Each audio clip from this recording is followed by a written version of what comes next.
অনেকে বলে মুজিবকে মারা হলো কেন?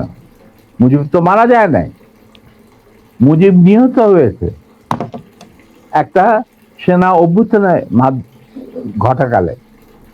সেনা অভ্যুত্থান তো আর খালেদাতে মার্বেল খেলে না, ওখানে দুই পক্ষ থেকেই গোলাগুলি হয় এবং হতাহত হয় দুই পক্ষে। যেমন মুজিবের পক্ষের কিছু লোক মারা গেল, সেভাবে বিপ্লবীদের সেনা অভ্যুত্থানকারী বিপ্লবীদের তরফ থেকে কিছু লোক প্রাণ হারায়। এটাই বাস্তবতা। কিন্তু তারা বিজয়ী হয়ে গেল, বিপ্লবীরা বিজয়ী হলো, তারা ক্ষমতা তাদের নিজে হাতে নিয়ে নিল স্বতঃস্ফূর্ত ভাবে। ইলিয়াস, ঘোষণাটা অবশ্য আমি দিয়েছিলাম, স্বতঃস্ফূর্ত ভাবে মুজিবের সেই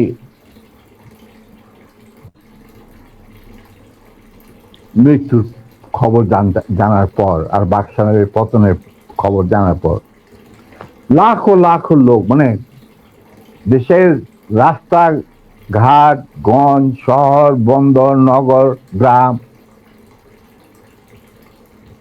সবাই আনন্দ মিছিল বের করলো। আমরা তো এই সমস্ত লোকজনকে ডেকে নিয়ে আসিনি, স্বতঃস্ফূর্ত ভাবে লোকজন।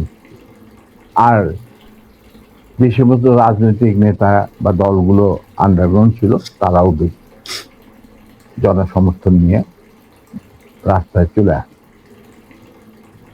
এইভাবেই জনস্বীকৃতি পেয়েছিল 15 আগস্টের পরিপ্রেক্ষিতে তাদের নেতৃত্বে সংগঠিত হয় একটা সেনা বিপ্লব।